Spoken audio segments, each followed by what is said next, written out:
everyone, and welcome back to PopCultX, your go-to for all things pop culture from our Gen X point of view. Along with Gabriel, I am Danny, and today our panelists we have with us are, of course, Jack Foster and Adrian Quintero. Welcome back to the show, you guys. Thanks for joining us.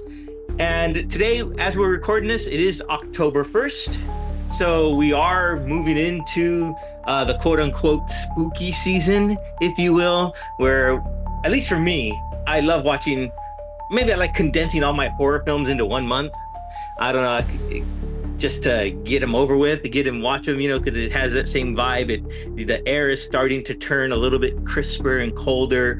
So it's the perfect time for it. You can light up your candles. You can, enjoy a pumpkin latte if that's what you're in for. But it's fall is my favorite time of the year. So I'm really happy to talk about these spooky shows for this whole month that we're going to talk about.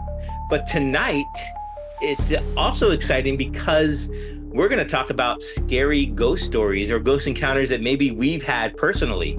I know I've had a few. Whether or not I believe it, because I'm still a skeptic, is to be determined.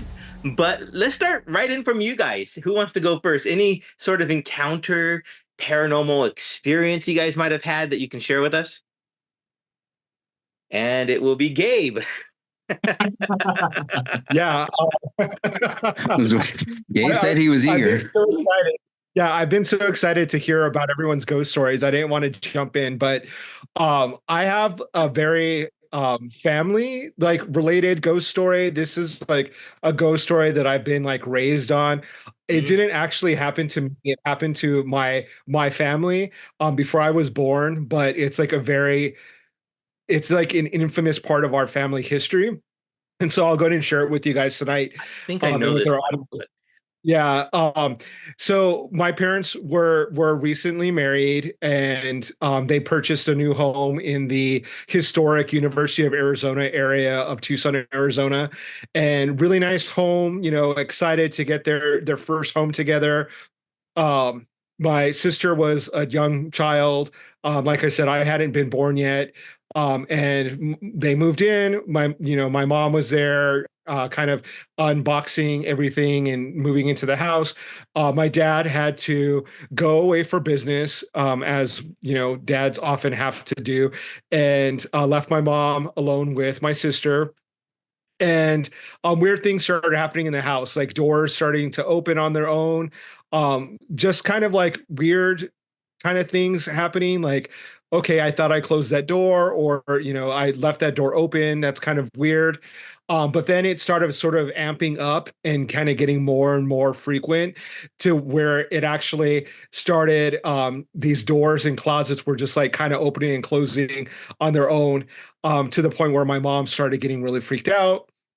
Being home alone with her young child, like really freaked out young woman, called my grandmother up, said, what should I do? Like, these closet doors are opening by themselves. Like, I don't know what to do. So she said to get a cross and put a cross on the door, and sort of like bless the house, or like say a little prayer. So of course, my mom, being Latina, she had a cross, of course, in the house, and got the crucifix, put it on the closet door. The closet door stopped, moving, and my mom said a little prayer, like it stopped. But my mom was so freaked out, she immediately like got my little sister, packed up all their stuff for like a little weekend, getaway, and went and stayed with my grandmother.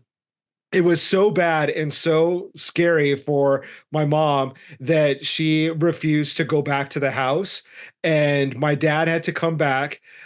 This literally is like the same month that they bought the house, and my dad had to pack up all the stuff and sell the house because my Oh, mom wow. refused to go back in the house, and she never went back. My dad claims that he went into the attic and found a framed picture of a small child just like in the middle of the attic, and thought that that was really weird. Kind of claims that, like, maybe it's connected, maybe not. He doesn't really know what's going on. He wasn't there when all of this stuff was going on, but like I said, my mom refused to ever go back into the house. And so I sort of grew up hearing this story. Later on in life, I went to go visit the house just because I was really curious. It looks like a totally normal, like beautiful house. Like it's very unassuming. It doesn't look spooky. It's not like, it doesn't have like evil things going out of the windows or whatever. But I wanted to knock on the door and talk to the new owners or the owners that have lived there and let them know like, hey, like my mom swears that this house is haunted. Like, have you guys ever encountered anything? But of course I didn't because I knew that I would come off like a crazy person. But uh, that was just one of the scary stories that like I grew up listening to or when my parents would like discuss it. And so it's sort of like our own little paranormal activity, except with my family. Nice. So Sounds just like the Poltergeist movie, moving into a new house and it was very like 70s time. I was born in 77, so this was like, in that era, that Mhm. time period. And just felt bad for my mom because I like just imagine her being a young mom with like her young daughter and freaking out and like not knowing what to do and calling my grandmother and saying like our house is flipping out. Like there's like, I don't know what's going on, if it's ghosts, if it's demons, if it's like witchcraft or whatnot. But apparently the crucifix stopped it for that night and she got the hell out of there. Okay. That's interesting. Interesting. Jack or Adrian, you guys have anything not to top Gabe, but just to share? Yeah, I can share mine. I got a few, but there was one night, right here in this corner that I'm sitting in was a record station. Like I had a shelf and I had a little record player. And I DJ'd for about 12 years. So I had my whole setup right here in this area. And my son at the time, who's 15 now, he was probably like 3.5, 4 years old. He would always sit on the little rug that I had by the record player, and he'd sit and I'd practice, and he'd just listen and play with his toys and stuff like that. And so he's playing on this, it was a 4x4 IKEA shelf, just the cubes IKEA shelf. And we had I didn't have that many records to fill up the whole shelf. So we had some of my statues or action figures or something taking up space. And so he's down playing with this little Hot Wheels car while I'm doing that. We have dinner. We sit down. He's already in bed later that night. Here, I'm going to grab this real quick. So on that shelf, I have this, and it's 19. I can't read that. It's like tiny on tiny, and it's original. It's probably 1980, 1979, something like that. Mm-hmm. Radio controlled, big D cell batteries go in this thing right here, and his head turns with the remote. I don't have the remote anymore. And there's always a sound that is recognizable when you force R2's head. Can y'all hear that? There's this clicking noise. I don't know if you can hear that. There's a clicking noise, right? And it's hard to do. You can't it doesn't just spin. You've got to put some pressure in it and turn it. And so my wife and I were sitting in the other room right over here, and we're watching TV or something. And I hear this click, click, click, click. And she was like, what was that? And I was like, oh, I know exactly what that noise is. I heard it all my life. And this thing has been with me my whole life. And I was like, that was R2's head turning. And she was like, why is R2 heads turning over there? I was like, I don't know. It doesn't have batteries. It doesn't work. It hasn't worked for decades. And so I go over here and I get up from the couch, and I'm more eager to find out and come right to the spot and find R2 and pick it up, And that's what I was saying earlier when we were talking before. I said that none of my situations where I've experienced something kind of spooky or haunted, that I've always, you always think you're going to be really scared or terrified, and then you end up or I end up actually being really brave and not really bothered by any of it. And it's really strange to me. And I feel like it's one of my little superhero, just one of my powers, that like scary stuff really doesn't scare. I'm more scared of the movies that I'm watching on the TV than I am the real life stuff that I'm actually experiencing. So,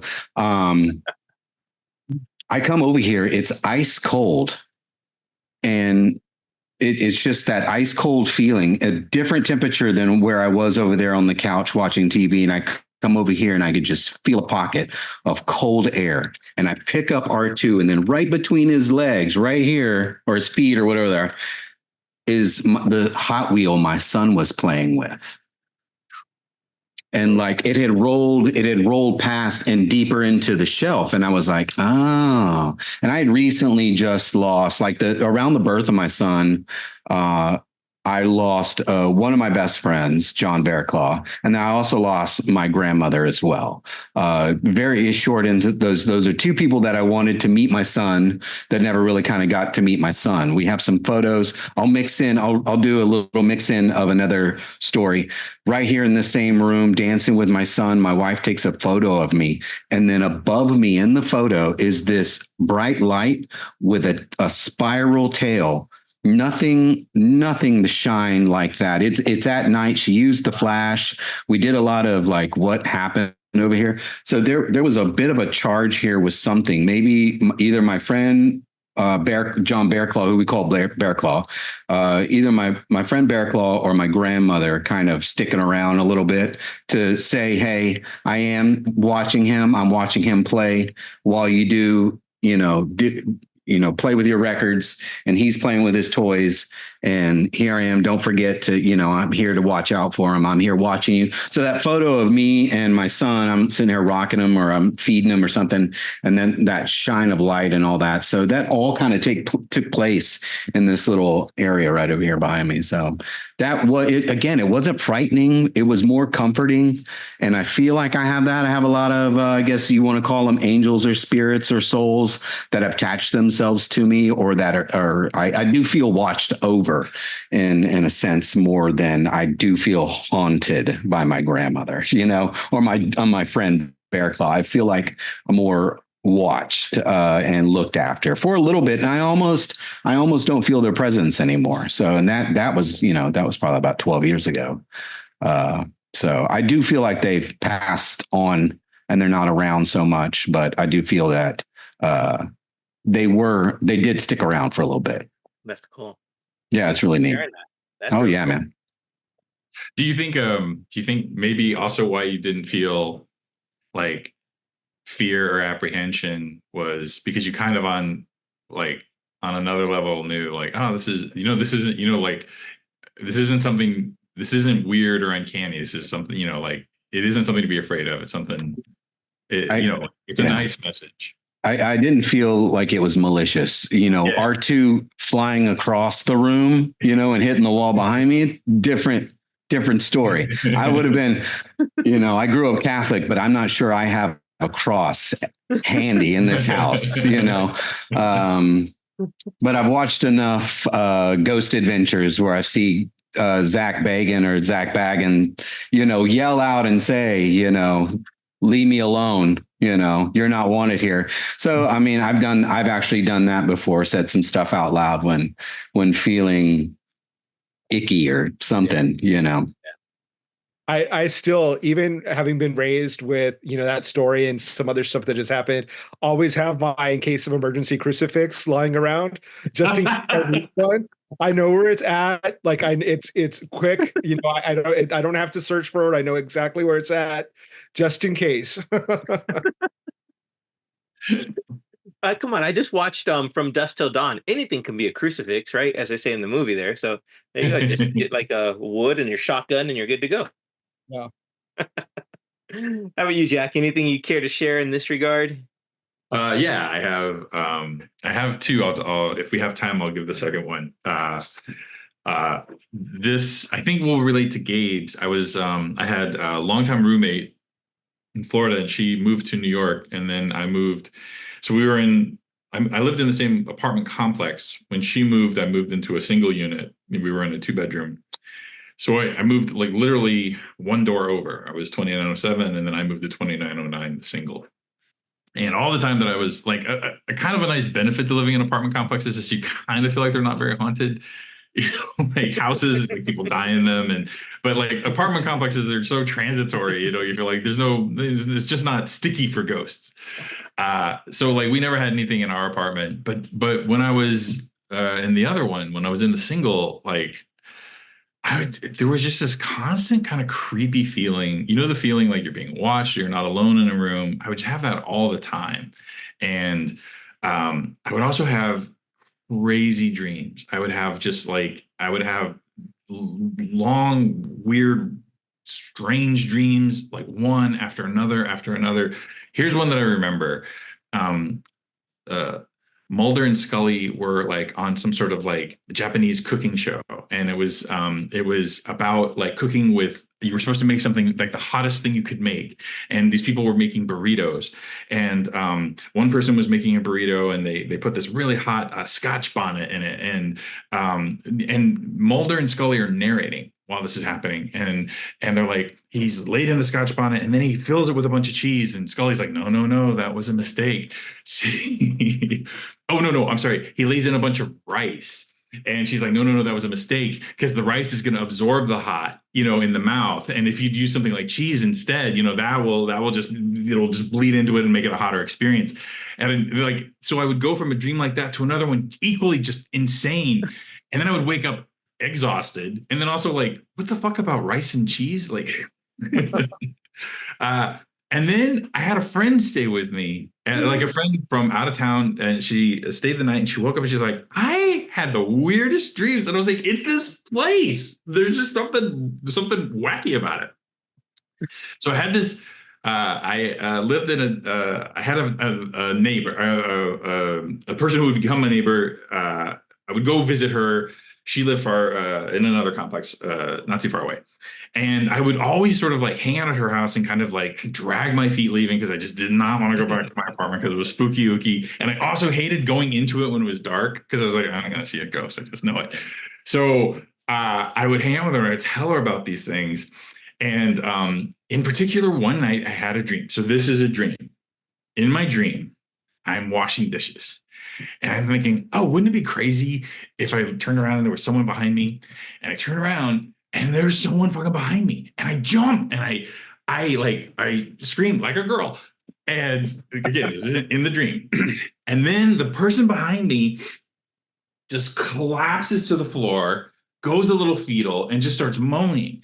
And I look at them, and then I see like on their head, they have like just this like little trail of blood. And instantly in the dream, I was like, oh, this dude's dead and he doesn't know it.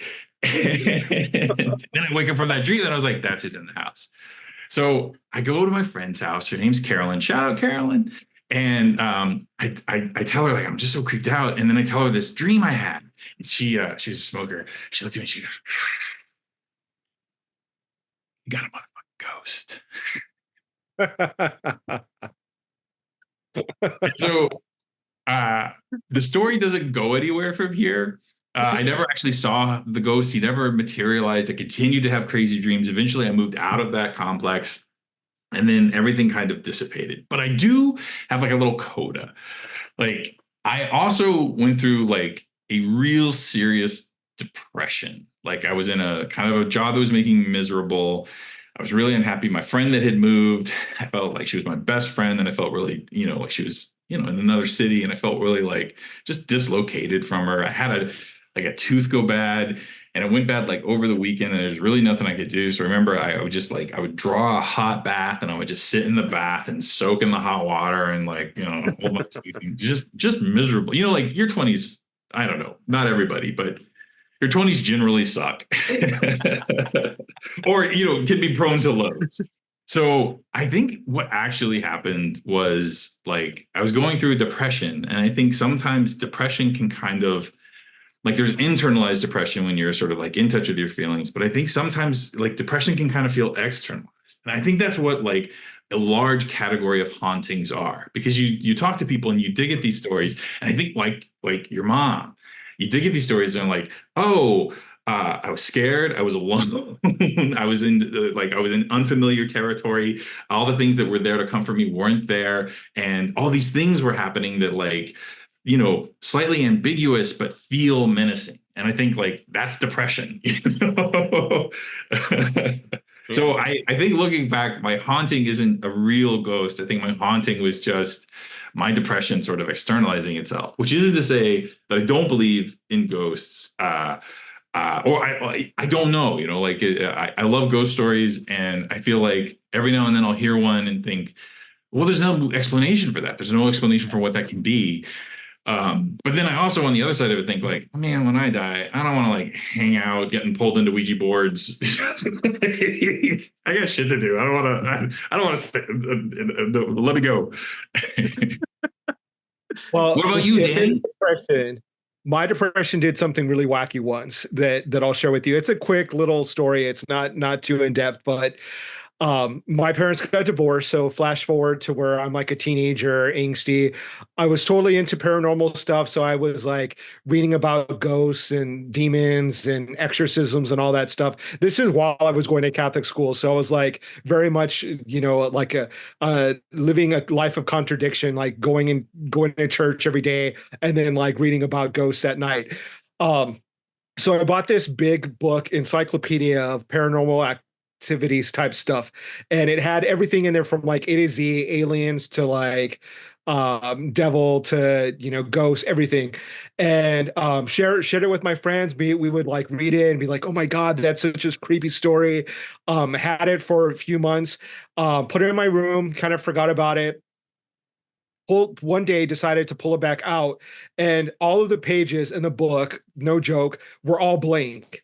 Not like faded, not like you could see where like words used to once were, like completely blank, like you could flip through it, nothing. And this is a book that was like this thick. It was like an encyclopedia. Mhm. And so that freaked me out. I was like, that's really weird. Like I know that there was stuff in it that I didn't buy a blank book because I read the information and I shared it with my friends and we looked at it and it was a whole thing.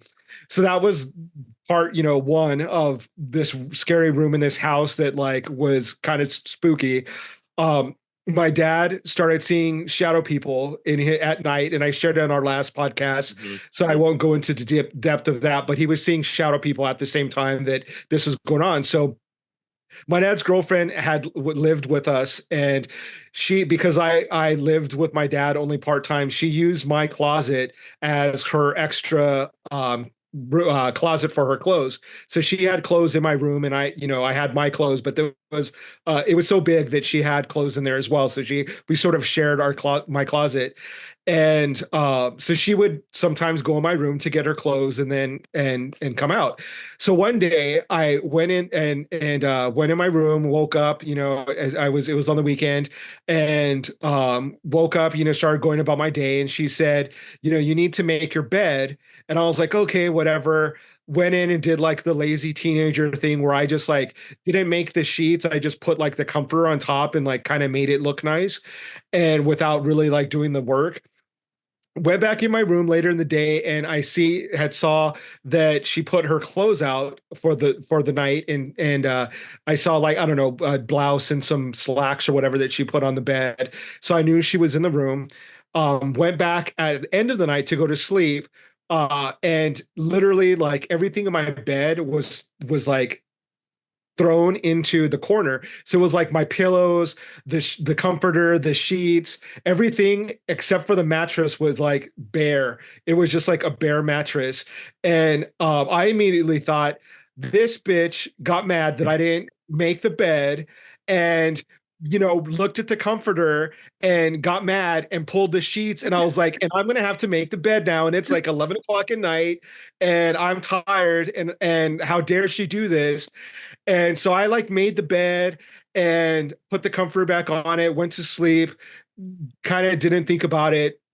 Next day, I was like, why did you do that? That was like really rude. Like, don't do that to my room. Like, you don't have a right to like pull my blanket blankets and all my sheets and stuff and kind of like gave her an attitude. And she was like, I didn't do that. Like, I wouldn't do that. And so I was like, kind of like, okay, half believing her, half didn't believe her. But I was like, okay, that's kind of weird. So then a couple days later, again, I go to bed, comforters pulled off the bed, the sheets there, but there's an indentation of like where someone has like slept. So at that point, I'm like, this is kind of weird. Like, I don't know if she's doing it to scare me, but at that point, I like was really freaked out. Then I finally like like told my dad like what was going on, and he admitted to me that like he had a priest come and bless the house like multiple times because he was seeing these shadows people. So like at this point, like I believe that our house was haunted. I never saw a ghost, but this was like my side of what was going on. Like my dad was experiencing something like completely different altogether. This is like the stuff that like happened to me that is kind of unexplainable. We eventually moved out of that house and my dad stopped seeing shadow people. My blankets in my bed was never messed with again. But yeah, uh, I have no explanation about it. So it was kind of one of those weird things. And I wish I would have kept the book because I could have kept that as proof, but I have no idea what happened to the book. You would think that I would have kept it and like shown it to people and be like, oh, look at this paranormal ghost book. But I think I threw Oh, it no, away no. or did something. I would have taken it to Barnes and Noble and got my money back. I'd have been like, what's with you guys? Sold me an empty book. I know. So that was happening concurrently with your dad seeing the shadow people. Yeah, the things with my dad and the shadow people happened for years. He never told me until like I got older, because he didn't want to scare me. But that stuff kind of happened. There was one other incident where me and my brother were home alone, and we're watching TV in our we had like a den or like a TV room where we would like congregate to watch TV. We were watching TV, just me and my brother. My brother's like 6 years older than me. I was like around 13, and we heard a big crash in our kitchen, like if someone had like 20 pots and pans and like threw them on the ground, like this huge crash. And we were so scared that we climbed out of the window because we didn't want to go see what it was. We were that frightened about, we didn't have, that good feeling that it was like my grandmother visiting or something. Like it was like a malicious, horrible feeling. If it was my grandmother, we probably still would have done the same thing because she was an evil woman. But we climbed out of the window and waited for my dad. And when my dad got home, there was nothing there. There was nothing, no like pots on the floor. Nothing had like nothing disheveled or like nothing was out of place. But we both heard this like loud banging, and those were the only things that I ever experienced, outside of what my like firsthand experience in our haunted house that my dad had. Now, it's interesting when you say you and your brother heard the same thing at the same time, and did you guys talk about it, or did you just like look at each other and just leave? Yeah, so my brother like literally he's like notoriously a chicken, like he's super scared of everything. So he like jumped up and like landed behind me. Me being like the younger brother, like you would think he'd want to protect me, but he was like, every man for himself. So he like jumped away, and yeah, and then we climbed out of the window because we were so scared, like we needed to wait for our dad to come home and check and see what was going on. And um, never knew what happened. Interesting. Your brother is going to leave a 1-star podcast review. I never calling him a chicken. I'm just sharing with the world that, he's a chicken and he's scared of everything. Yeah. He got my dad, like us being Latino, like we love being scared and love scaring each other. My dad got a life-size cutout of a man once and put it in my brother's room. So when my brother opened up the door, he saw a man standing there and he fainted. And that's how chicken my brother is, and that's how much my dad loves scaring us. So yeah, that was a family treat. Oh no! Now I have to switch sides and say it sounds like your brother, like he was traumatized. He's not chicken. He's not chicken. He's just traumatized. Yeah. I don't know. I mean, we, as much as like we were scared, we still loved it. It's like watching scary movies where your adrenaline comes up. When I was a little kid, and when I was like 5 or 6, one of my favorite things for my parents to do is they would turn off all the lights, and then my dad would start making like monster noises, and my mom would like push her hair forward, like I mean, Like now like the Ring. the girl from The Ring. Back then we didn't know what that was, but like she would like try to make herself look like a scary witch, and we would freak out and like run around the house screaming, and like we loved it even though we were like super scared. Like that was like one of our favorite things to do. So it's kind of a weird like dichotomy of like, yeah, we maybe lived in a scary house, but like at the same time we kind of liked it, but at the same time we were terrified. Mhm. um so yeah. Which is what we're going to get into in just a moment about the horror genre and films. But I just want to share one brief story real quick, and well, maybe two. At the Whaley House in Old Town San Diego, it's haunted. I think I talked about this before. It's like probably one of the most actively haunted houses in the country or whatnot. And my wife and I and there were taking a tour. It was my first time. I think both of our first times in there. And we're just going around and we go upstairs to one of the bedrooms. And you can't go into the bedroom. They have like a glass partition, but you can step in a little bit to look around in it. And then we both just leave. We didn't say anything. We just both left that room because, well, for me, I just started feeling uncomfortable. And we both go downstairs. We read this sign description about the room. I guess one of the owners or someone had died in there of like a heart attack or something with his chest, right? So whatever it was, when we get outside and we sit down, it's like, why did we leave that room? And then my wife says, my I started feeling this pressure on my chest and I couldn't breathe. And I was like, I felt the same exact thing. And we didn't talk about it up there while it happened. It was just afterwards outside. And it was just this weird, uncomfortable feeling in that room. Now, is that enough to make me believe in ghosts? Not really, because I rationalize it in my head that, the guy died of a heart attack. Maybe I felt, or something, whatever he died of, the symptoms were similar to what I was feeling. So I said, okay, it's just my mind playing tricks on me. They have a cemetery also in Old Town, which is like one of the first cemeteries in San Diego, and it's claimed to be haunted. It's a small little thing. It's two streets align it. It's like probably maybe 20 different burial sites in there. But we were just touring it one night, late night there for whatever reason, and out of the corner of our eyes, we see like a shadow figure. No one else was in this cemetery with us. It was just a shadow of a man there, and we look over and it was gone. Now that was a little more on the freaky, menacing side that you guys are talking about because it didn't feel like it was there to welcome us at all. It felt like it was there to, I don't know, just do something malicious, and it was it was a little more on the freaky side. That one, still not enough to make me believe in ghosts. I want to believe. I like the idea of it because it makes for a lot of creative stories.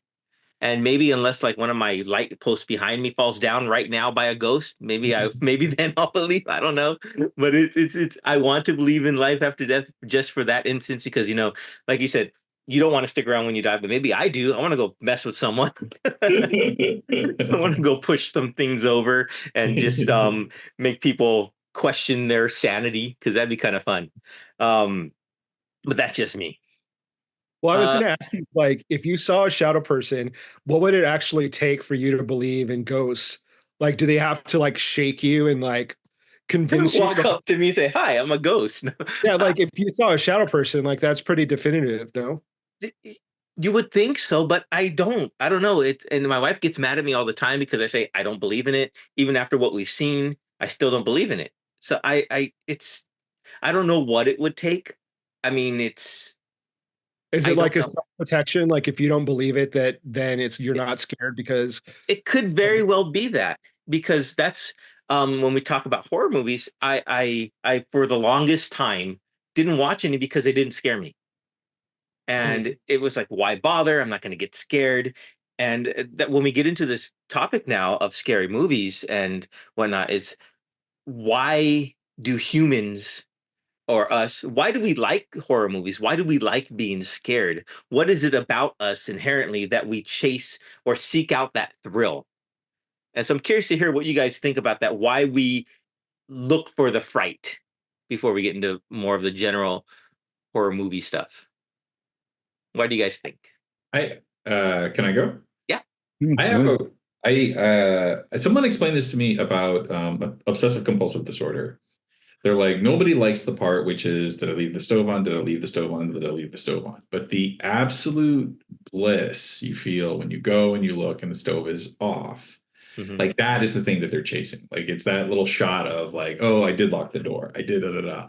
And I think in the same way, I think like, look, we all have anxieties and fears and in just normal daily life, you know, they're not the big things, you know, like werewolves, you know, you know, the just the minor mundane anxieties of life. Yeah. And I think like in a horror story, your anxiety in particular gets, it's like a balloon is being filled with air. And at a certain point, you know, like, oh, this keeps happening. That balloon is going to pop. And then it's a tension of waiting for the balloon to pop. Yeah. Then eventually the balloon does pop. And then after the story is over, there's a kind of like, there's a come down. So I think that there's this process in which on the one hand, you get your fears are being sort of like pulled to the front, but then they get dispersed and then you can kind of like calm down. And I think that is I think it's like roller coaster junkies. Like, of course, you're chasing the adrenaline, but then at the end, you're like, I lived. Yeah. So that's my theory. My theory is that like I think there's catharsis at the end. Yeah, it's sort of like that forbidden fruit kind of a thing, like where you know your instincts are always to like protect yourself and like there's that aversion to danger, but when you watch a scary movie you can kind of live vicariously through like the final girl or like the final character that lives, of like being chased by Freddy Krueger and then you know surviving, and like you're like, oh my god, like that adventure that you know you just had by watching that is like such a thrill. That definitely is for me because I do have anxiety, and you would think that like I would not like watching scary movies because like why bring anxiety like further into my life? But I love that feeling of like being scared and then feeling okay, and like at the end of it you're like, oh, it's a happy ending. Like it just makes you feel like I could watch a scary movie and then go to bed like you know right after. It's not like something that I need to do during the day, but yeah, I have to agree. It's that like chase of the thrill in the moment. I want to feel that uncomfortable. What movie makes me the most uncomfortable? Which one's going to make me squirm the most? I like being forced to squirm, I guess. I don't know. It's just something about like the movie Hereditary and movies like that are just like, oh my God, this movie is just all horrible feeling the entire time, you know, or, you know, everybody died. That was so bloody or something, you know, it's like, I guess I'm enjoying that more. I didn't as a kid or even in my teens or 20s. I think more just recently in the past 10 years or so, I've gotten more into it. I think the more experiences that I have with the paranormal, the more I watch about it, or the more that like I've watched any paranormal thing on HBO Max right now that I can stream. I've watched it. I've checked it out, you know. So I don't know. It's kind of more new for me, but I think it is that feeling of, I like the uncomfortable stuff. I don't know. Do I want to admit that I like the stuff that's like torturous and all that? I don't know. I don't know if I want to mention that here if you're going to post this. But yeah, I don't know. I just like that icky part. Ooh, man, this is getting really bad. You know, I don't know. That's just. I'm with you on it's a recent uptick for me in those type of films. And I think it's been more for me because I really enjoy seeing people's creative take on these different genres, especially when it comes to like the slasher movies. I never until a couple years ago, I never saw the original Halloween, never saw the original Friday the 13th. And now I'm going back and I'm watching them and I'm like, yeah, they're not scary, but it's just fun to see how these people can get creative, especially with their era of filmmaking and how they the special effects and I was more practical effects then than it is now. And it's just it was really creative and I really enjoy watching those filmmakers master their own craft. And even if it's just the B movies too, that it's just fun. It's just something to distract me. Maybe even real life is more frightening than the films for me. I don't know. It's just something that I've really been enjoying recently. So I'm right there with you in that. And the ick is something that I can see myself just settling, like just getting uncomfortable, and it's feeling the tensions rise, like you said, Jack. Especially this isn't a horror film or a horror genre, but the episode Fishes from The Bear, and I'm not sure if you guys seen that. It's like their Christmas episode, but they're sitting around a dining room table, and there's this tension building about whether or not John Berthnall is going to fight the other guy, and then Kath. Oh goodness, what's her name? The original Scream Queen, who's in the Bear. Jamie Lee Curtis, thank you. And she's just off her rocker in that episode, and it's just the whole tension that builds up. And I would like to chase that because that's sitting in that is quite interesting. Yeah, for me, I love like a haunted house movie, like Mm. any movies that like revolve around like a family being tortured by a ghost. Like I'm all about it. Like I love like old Victorian houses, like in real life. Like I have like gone to so many to see if I can find a ghost or like I don't know. It's something like I love like Wuthering Heights, the book. Like anything that's like sort of gothic and like tortured souls that need to be set free like is sort of I don't know appealing to me. Not necessarily like demons in the house but like more ghosts that are like trapped that need to be set free and then you can set them free and have a happy ending at the end. Like I'm all about that. I love those type of stories. I just read an essay about Lovecraft and cosmic horror, and in it was sort of like talking about like I think there's a real fascinating connection with cosmic horror, which is Lovecraft kind of starts writing these stories and building up the genre around the same time that we start discovering black holes, and then like you get this like oh hey the cosmos like the universe is very big and there are these huge forces in the universe that like make earth and our petty lives seem very insignificant like Mhm. like uh we so much of our planet is based around Yeah. the sun, the solar energy, and oh black holes are bigger than suns and can swallow so and then the main thrust of Lovecraft is petty humans are insignificant in the face of these larger elder gods. And it's a real, it's a kind of a depressing way, to look at the world. So, but the person who was writing the essay was like, he's listing like these are all the little components that make up a cosmic horror story, and one of them is that the man's insignificance in the face of the universe. And then they're like, but the next thing is these are really fun stories.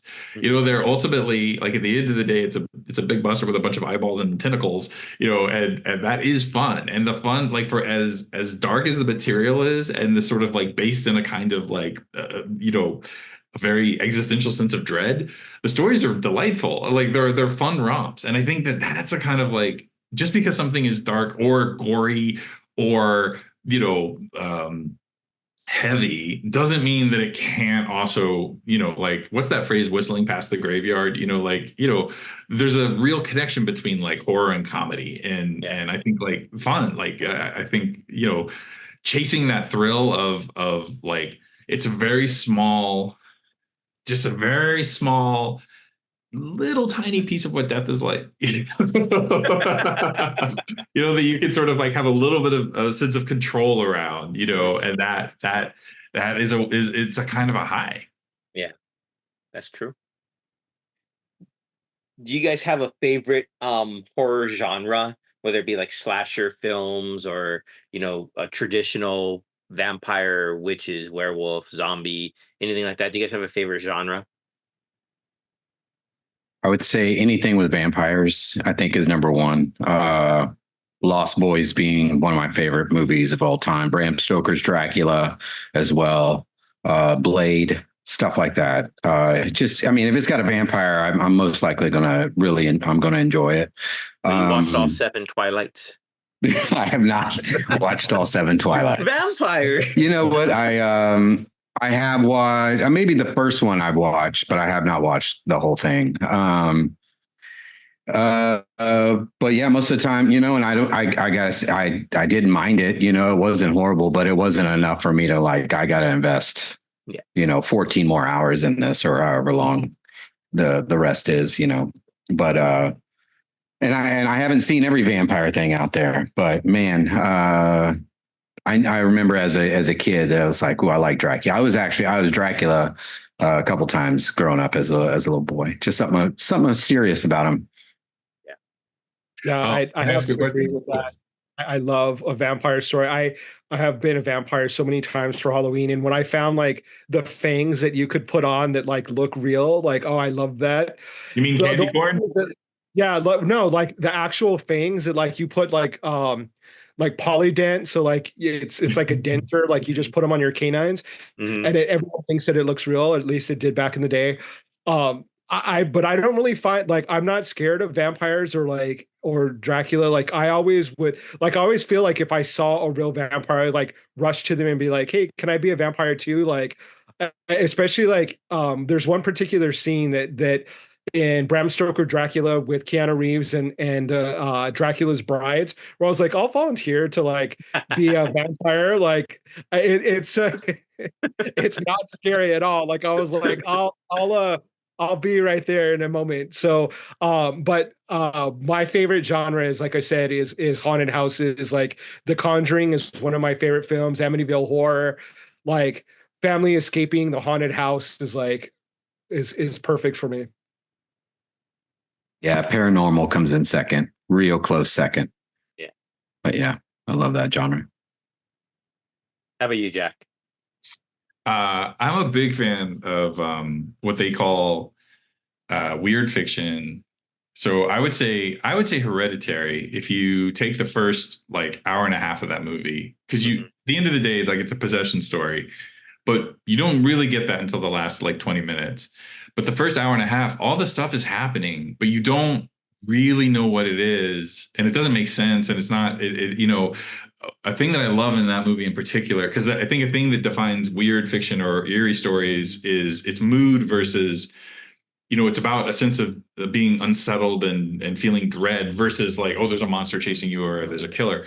And mood is like, I think something that movie does so well is like there'll be scenes that are completely benign. A person is going to sleep or they're just sitting in their room, and the camera lingers in this way where you think like something gonna have something moving. Is there something in like the shadows there? And that's all, you know, that's all kind of what you're projecting onto it. It's not really, you know, the movie's being ambiguous. And I think that like my favorite feeling after a horror movie, like, you know, you go to the movies, you're on the drive home and you're just creeped out, is that sense of like reality is a little off kilter now. And I think like anything that can give you that feeling, I love it. That's a good point. I never thought about it like that. The mood of the horror film. That's I would say probably my favorite as well. That's, you know, just where nothing's really, you're not really seeing anything, but like you said, you're projecting what you want there to be there. And yeah, that's my favorite as well. Absolutely. Because then I get to use my imagination and create a whole bunch of different things. So absolutely. It's the idea behind Jaws. What you imagine is so much better, or Alien. What you imagine is so much creepier, scarier, more horrific than what they can actually show. So let you do the work rather than, you know, some poor beleaguered special effects team. As a writer, Jack, do you think can you portray that in your work and let the reader do that, you know, the work for you? How do you accomplish something like that? Well, a thing that I discuss a lot with I think like horror comics are a big genre in comics, and I know a bunch of horror comic writers, and one of the things that they I think like a challenge that every horror comic writer has is movies come with soundtracks, and soundtracks do so much of the like actual heavy lifting. I think like recently I saw The Shining, the Stanley Kubrick movie, in the theater. And what I've never gotten from watching it on TV was just sort of like the sound. It has a great score, which you notice right away because it's so creepy and weird. But when you hear it, like it's so louder in a theater and so much more elevated. And so much of that movie is really informed by like just that fucking creepy soundtrack. And I think like a real problem not a problem in comics, but a real limitation in comics is you don't get music cues, which are really like if you're trying to make like that extended sense of scene, it can be really hard. But I think that's the challenge. Like what makes great stuff is always sort of like what your limitations are, what your challenges are, and how you overcome them or how you overcompensate for them. So I think in every type of writing, whether it's horror or not, what you're always trying to do is a couple of things. You're always trying to make an emotional connection. You want the other person reading it to feel whatever it is you're trying to convey. And then I think you're also trying to say, like, this is how I see the world. And I want you to see this little piece of the world the way I saw it. And that, like, those are your tools. That's how if you can use your tools to get those two effects, then everything is possible. You can get that feeling in a person I mean, it is hard to get a person to close a comic book and be like, oh God, I'm unsettled for the rest of the night.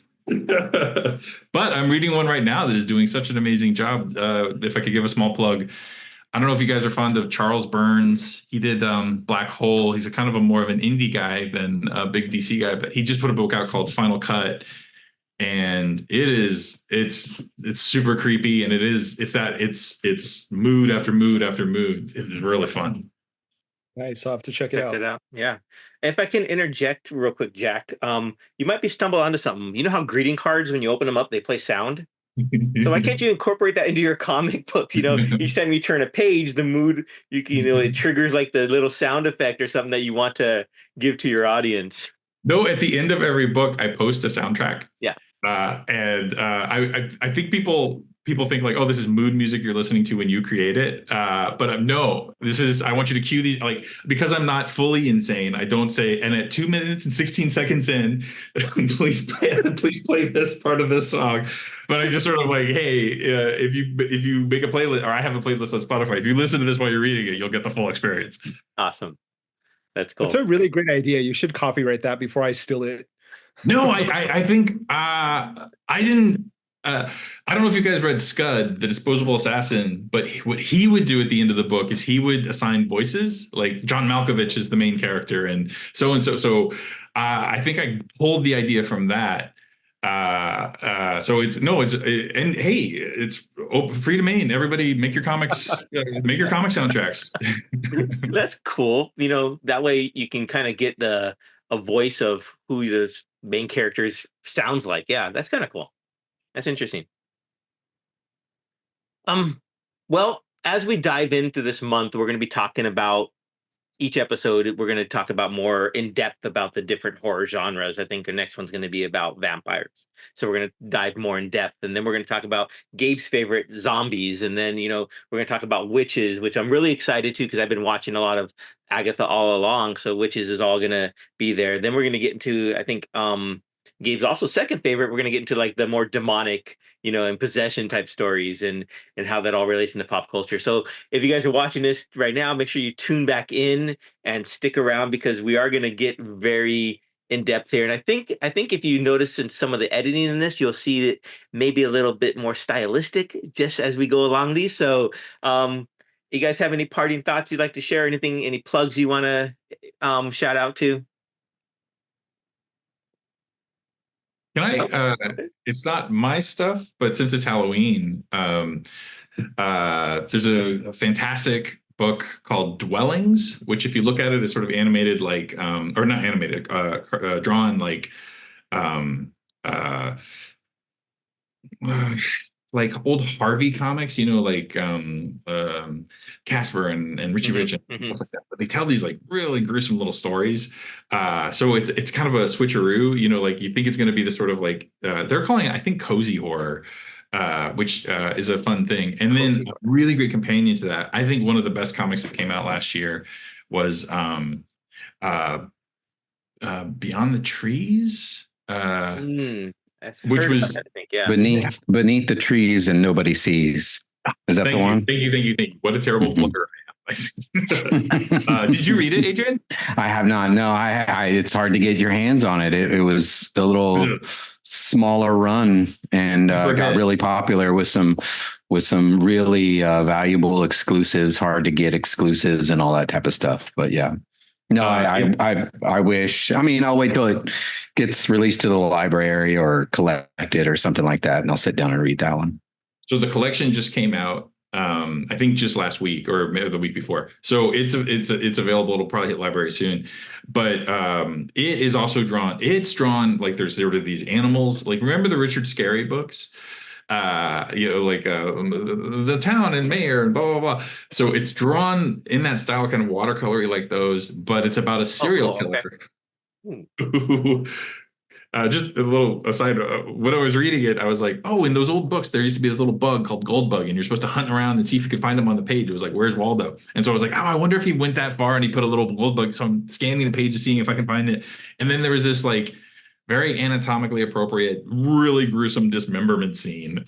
Like, you know what, Goldbug? No Goldbug there. But they're both out. They're both like sort of very surprising and disarming because they look so cute, but then are like real rough. But the story, they're not just sort of shock value. Like the story in Beneath the Trees is fantastic. As is Dwellings. Dwellings is more like an anthology. There's a series of short stories, but they're really great. So those plus Charles Burns' Final Cut. That's your spoopy season reading playlist. There you go. Thank you, Jack. Appreciate that. I have a book recommendation. It's called Monstrilio. It's by Gerardo Semano Cordova. He's from Mexico City. It's my book for October. It's also sort of in the horror genre. I definitely recommend it for anyone that would like to read it along with me.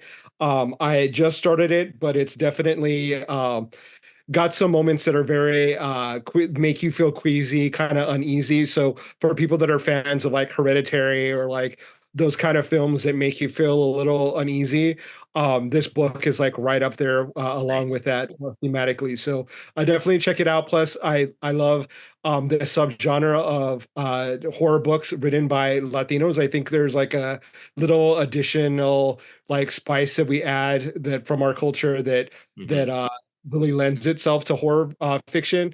So I definitely recommend it. Go pick it up. Very cool. That's in my queue at the from the digital library. Oh, nice. Yeah, as soon if I get it within the next couple of weeks, I'll ping you and we can read along. Nice. Yeah, for sure. That's cool. See, I like this PopCultX book club. I think we need to get it going even more. I like it. Well, very cool. Adrian, anything you want to add? No, I'm good. Thanks for having me. It's always a blast coming on here. Appreciate you having me here. At your background, Adrian, just to make sure that I don't see anything spooky. Like there's nothing behind me. That's funny. Gen X and I were on a call not too long ago, and I have these lights on my house, and it's the under the awning lights, and every now and then they'll go light and dark. They'll get brighter and dimmer. And he was like, "Man, just right behind you." Right outside that window, if you could see the window that's just right here on my door, and he's like, something's flashing over there, and I was like, yeah, it's my lights. It's fine. They dim and brighten and whatever.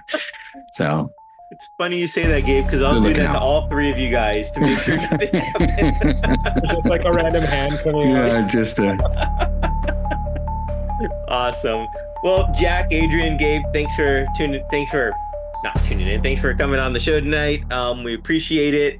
And everyone out there, thanks for tuning in. Thanks for liking. Thanks for subscribing. And we will see you guys all next time.